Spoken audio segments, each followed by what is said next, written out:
Along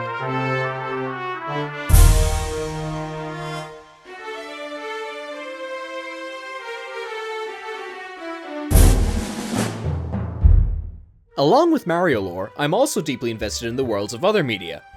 At the moment, with the upcoming Pikmin 4, I've been playing Pikmin 1 and Pikmin 2 on Nintendo Switch, and many theories have begun to spring to mind. Here, I want to propose a theory just in case it's confirmed or denied upon Pikmin 4's release.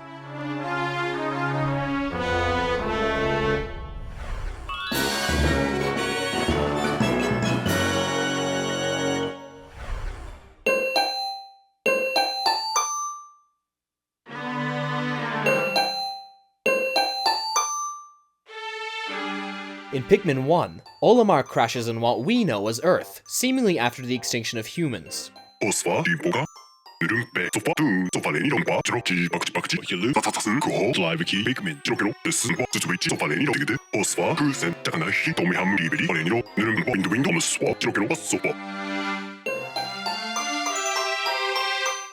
When Olimar lands on the planet later dubbed by Copites as PNF 404, he discovers the Pikmin, species of plants with animal-like features. The Pikmin are seemingly quite close to extinction upon discovery, with their nests, the onions, buried in the ground and incredibly low in population. In fact, the only reason it appears they aren't extinct is because the onions are able to produce emergency seedlings after a Pikmin extinction. The Pikmin don't seem to know how to hunt for the nutrients necessary to survive and reproduce without Captain Olimar's help. At the end of Pikmin 1, we see that Olimar has taught the Pikmin how to fight for themselves, when they attack a Bulborb on their own and seemingly remain on the planet's surface overnight as Olimar heads for home. This carries over into Pikmin 2, where the red Pikmin are seen fending for themselves when Olimar and Louie return to PNF 404, as well as Pikmin 3, where the red Pikmin, yellow Pikmin, and rock Pikmin at the very least have somewhat large populations despite some of their onions being in peril. The essence of my point is that the Pikmin don't seem equipped to survive on this planet, which begs the question of how it is they survived through the planet's evolutionary history until the point of Captain Olimar's arrival.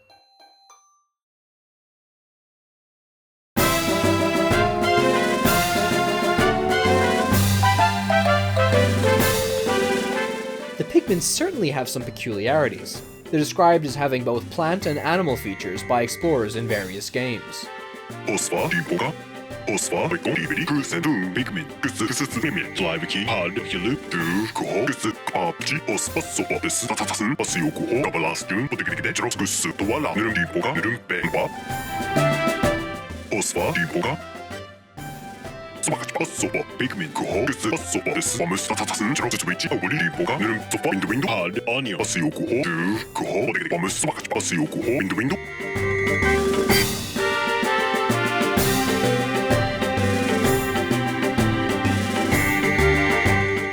Pikmin daiskup yang puji jesha tempure to bin good Rubebe control nuro hormos fario perio pichi Sasasu tenaksection spa su am nuru Pasu swak corre papaso pom Pikmin sure meganija juke papatane control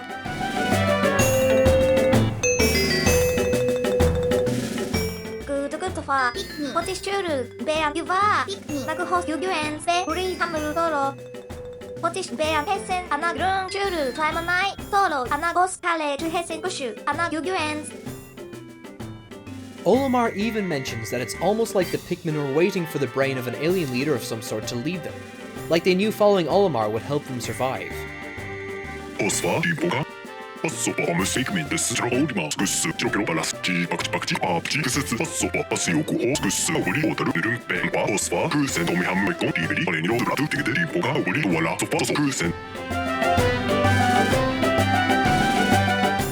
They seem to have a natural inclination towards following and taking orders from intelligent humanoids, as is further noted by Alf in Pikmin 3. Fario Pikmin chui tongdong yuba montekcha. Swapa am Pikmin tenak spa onion putuk teni montekcha no paruzi. Fario hormos no kotum torro tempurizicha. Niamu kepapatane chui papaso pohsun papong chijubunya somswe.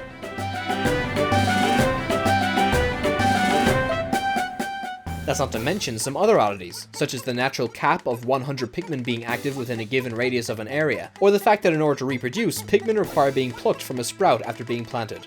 Who naturally does this plucking when beings like the Hokatations and Copites aren't around? How can the Pikmin exist in the way that they do?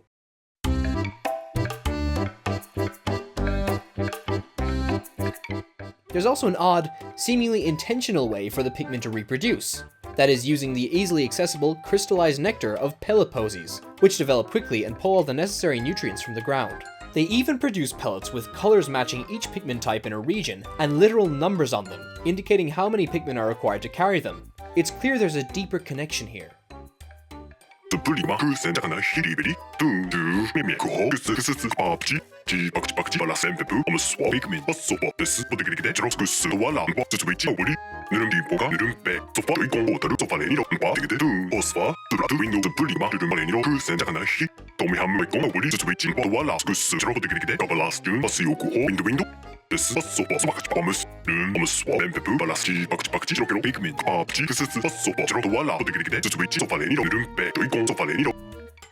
Which brings me to the onions themselves. When Olimar first discovers a red onion in Pikmin 1, he notes that it awoke as if it was waiting for his arrival.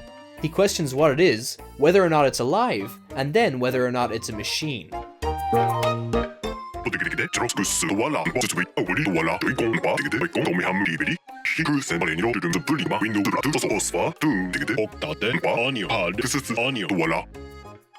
Onions are clearly unnatural in some sense. They have mechanical parts such as propellers, jets, and even what appear to be solar panels. They take flight, entering orbit during the night, and are described as a Pikmin mothership by the Hocotate freight ship in Pikmin 2.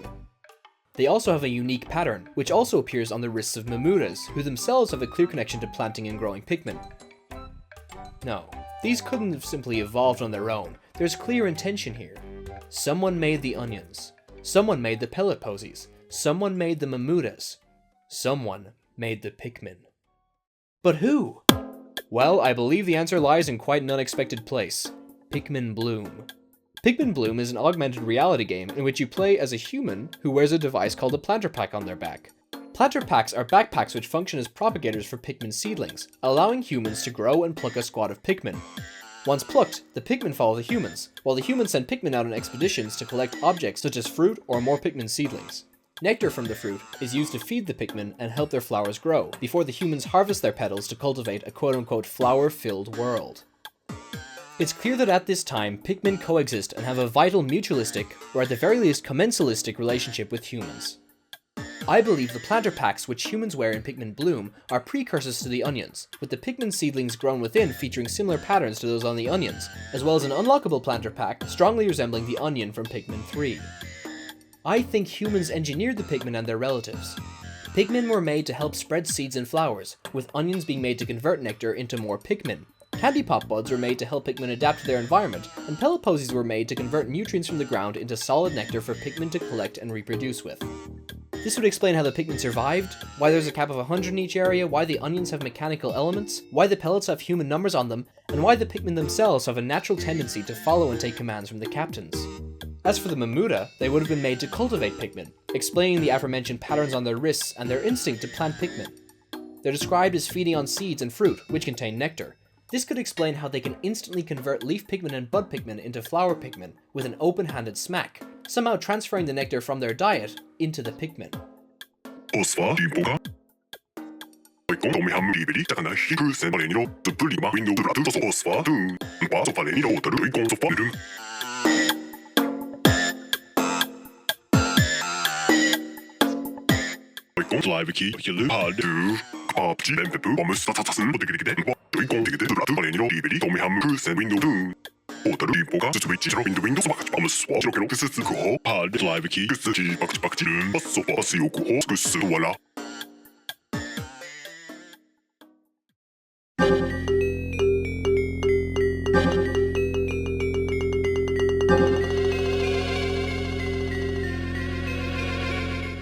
What is thought to be the Mamuta's malformed larval state, the smoky prog, is even able to pluck Pikmin out of the ground with some sort of call, and is naturally drawn towards the Pikmin's onions after hatching, with the pearl-like object it drops upon defeat containing enough nectar to produce 100 Pikmin.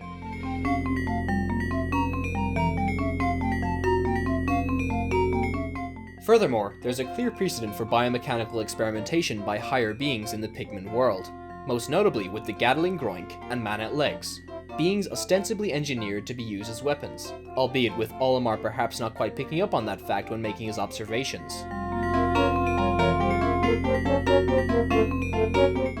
Piklopedia, live key, hard, do, meme, balas, this, balas, do, voila, basso, do, takanashi, con, prima, osfa, sofaleniro. Obeliscus, Masioku, Sopa, Pakchi, live key, hard, Kuho, Kisiro, Swaz, window, Switch, Poga, Water, Percent, Omiham, Liberi, Palenio, Ratu, Doikon, Bodig, Tatsan, Bombus, and Pepu, Papchi, Meme, drop in the windows, Bombus, Swaz, Kuho, Masioku, Sopa, Pakchi, Omiham, Liberi, Takanashi, Percent, Walla. Ratu, window, the Prima, Takanashi, Palenio, the Prima, Osva, Palenio, Obeliscus, Masioku, Sopa, Pakchi, Liberi, Palenio, Ratu, Doikon, Bodig, Tatsan, Bombus, and Pepu, Papchi, Meme, Tomiham, Percent, window, Water, Poga, Switch, drop in the windows, Bombus, Swaz, hard, live key, Takanashi, Percent, Palenio, Percent, window, Water, Palenio, Switch, Masioku, Sopa, Pakchi, Balas, Bombus, in the window,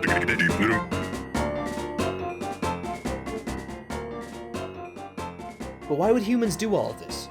What purpose could developing these weapons and horticulturists serve?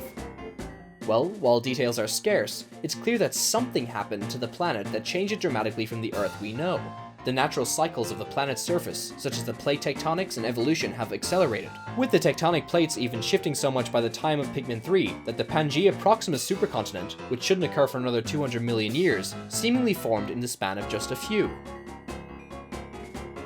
Live key, hard, do, meme, Papchi, and Pepu, Bombus, Tatsan, Bodig, Palenio, Liberi, Water, Poga, Switch, drop in the windows, Bombus, Swap, Kuho, hard, live key, Pakchi, voila.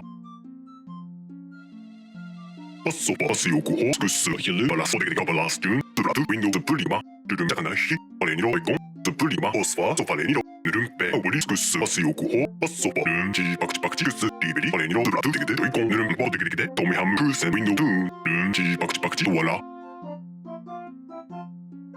Meanwhile, underground caves are constantly shifting, and time is significantly slowed due to a powerful magnetic field. In Pikmin 1, we see the Geiger counter from the SS Dolphin frequently activate, producing buzzing and clicking noises while on the surface of PNF 404, indicating levels of ionizing radiation much higher than those typically found on 21st century Earth. The Prima, Percent, Takanashi, Liberi, Meme, Kuho, Papchi, Pakchi, Balas, and Pepu, Swap, Papchi, Sopa, this, Bodig, Droskus, voila. Poga, Sofa, Doikon, Water, Sofalenio, Bodig, Osfa, window. There's even hints that whatever caused the hole in the Plasm Wraith's torso, a manifestation of emotional trauma or psychic wound, is somehow linked to the planet's evolutionary history. The window, the Prima, Takanashi, Palenio, the Prima, Osfa, Sofalenio, Obeliscus, Sioku, Sopa, Pakchi, Liberi, Palenio, Ratu, Doikon, Bodig, Tatsan, Bombus, and Pepu, Papchi, Meme, Tomiham, Percent, window, Water, Poga, Switch, drop in the windows, Bombus, Swap, hard, live key, Takanashi, Percent, Palenio, Percent, window, Water, Sofalenio, Sofa, Switch, Sioku, Sopa, voila. It seems as though the most likely answer is a war, or some radioactive or nuclear event which led to the collapse of the world's existing ecosystems and the rapid evolution of new species. The Pikmin and their companion organisms were produced in an effort to reverse the damage the humans caused and repopulate the planet with plant life. Perhaps they weren't so fortunate, and perished not long before Olimar's initial crash in Pikmin 1, with their creations continuing to inhabit the planet without their guidance.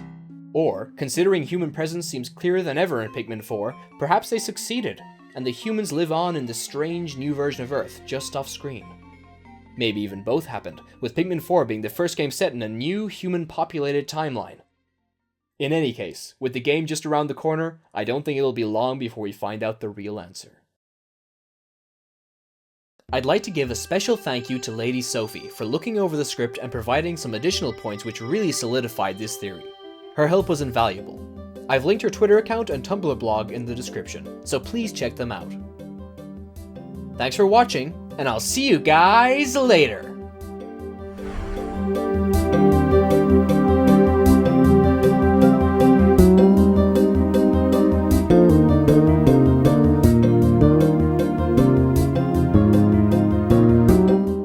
Okay, that's all the time I've got.